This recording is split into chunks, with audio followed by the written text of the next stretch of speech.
This is a COVID log, I believe the 24th that I've made now. It is 7:12 p.m. April 18th. Get to it. World deaths, 160,434.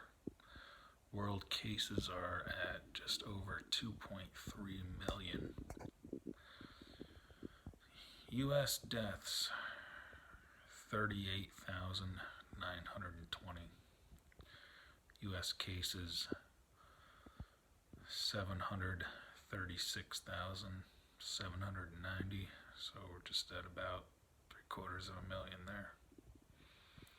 My state of New York, deaths are at 17,131. Cases, 241,041. My county, we had another death today. That brings us to 11. We're at 111 cases total. In my particular town, we went in 1 week from 4 cases to 11 cases in 1 week. So I don't think that will slow down anytime soon. We have 85 in our county under mandatory quarantine. The number 85 seems to be pretty consistent.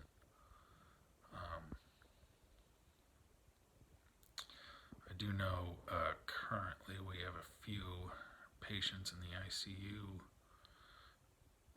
Again, it usually doesn't look good after that. So we're at day 48 of this now. Got another 30 to go, at least. I mean, everybody knows it'll be more than that.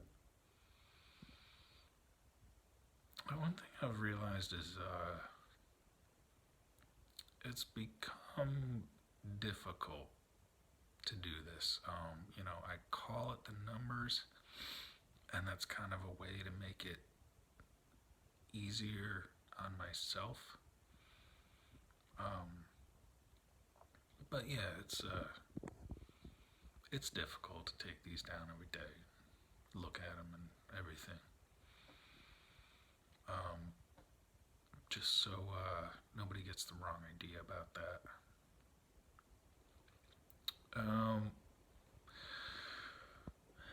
I made a video in a couple days. So there have been some things that have happened. A few days ago, we had 630 deaths in the state of New York. As horrible as that sounds, it was good news because we were holding in the 700s every single day. It was better news that the next day we had, I think it was 603 deaths. So for 2 days in a row, the first time that's happened, the deaths were in the 600s. Today we had 540 deaths.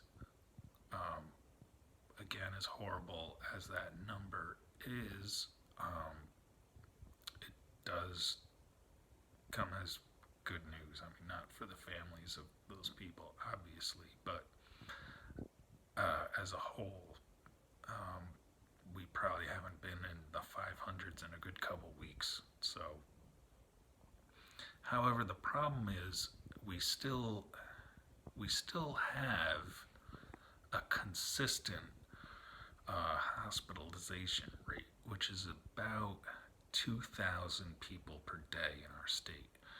So if that rate remains consistent, the rate of deaths will remain consistent as a certain percentage of these people die. So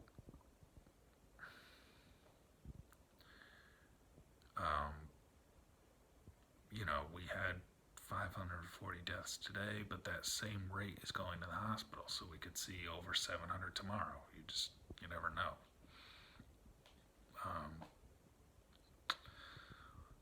More deaths at food plants. I mentioned that before. They've had big COVID breakouts in these food plants. People have been dying, and that may lead to a kind of food shortage, because we're not talking about just small plants. I mean, these are major plants. These are plants that literally feed the nation. That's why you can't buy a freezer now, because you can't even find one. People are buying them up and buying up all the meat, storing them. So they've put restrictions on that now. How many eggs you can buy, how much meat you can buy, all that kind of stuff. We still continue to need federal funding for testing in our state. We are the epicenter of the entire world. Cannot do it without federal funding. Why they won't give it to us, nobody knows.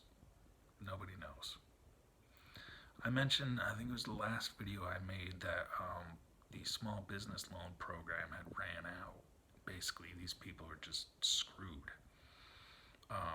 So now the Congress is looking at doing another one.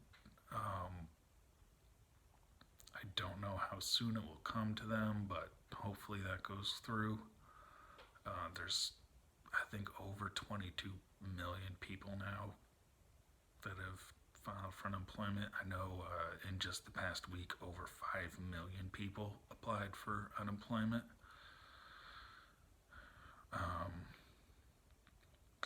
China revised its death toll.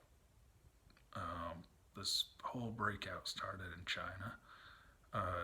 We knew they were trying to keep it hush-hush. They weren't mentioning their full numbers.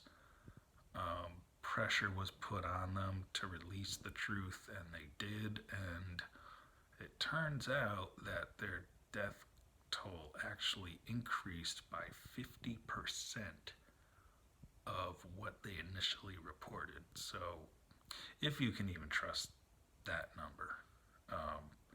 They are a communist nation. Typically, they are not the most forthcoming. So, I don't really buy that either. China is a huge country.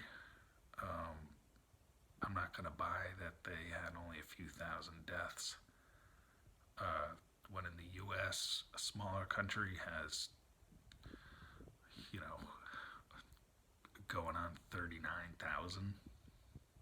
Nope, not buying it. So we mentioned this reopening last couple videos I've made about how to go about that, and some new data models have come out, and states like us, and there are some places that have very few cases, some counties that have no cases in some states. Again, New York's the epicenter, and they're saying a state like us, we won't see any sign of reopening until late June, early July. It's only mid-April. And, I want to mention, none of this has been done before, ever. Outbreaks have come out before.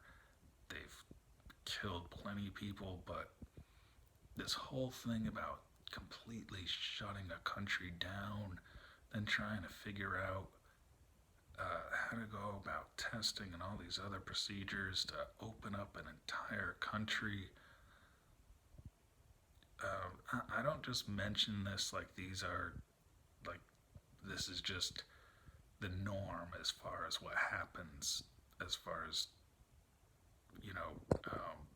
procedures, as far as reopening.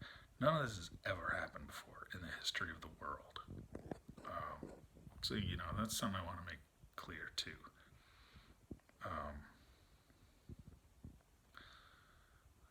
Last thing I have here is we saw these images today of cars lined up for miles and miles waiting for a box of food. That's how many people have no income, have no food, have nothing. Um, and it's being compared to the photographs you see of people lined up forever um, during the Great Depression to receive loaves of bread. I mean, I can't explain it in words, but to see the images of it, I mean, the cars go for miles and miles. Uh, it's just, again, something that I never thought I'd ever see. Everything's on a vaccine. Once a vaccine comes out, this is over. The vaccine is everything. Been at this for 48 days on lockdown. Got another month to go. Easily, it's going to go beyond that. But, yeah.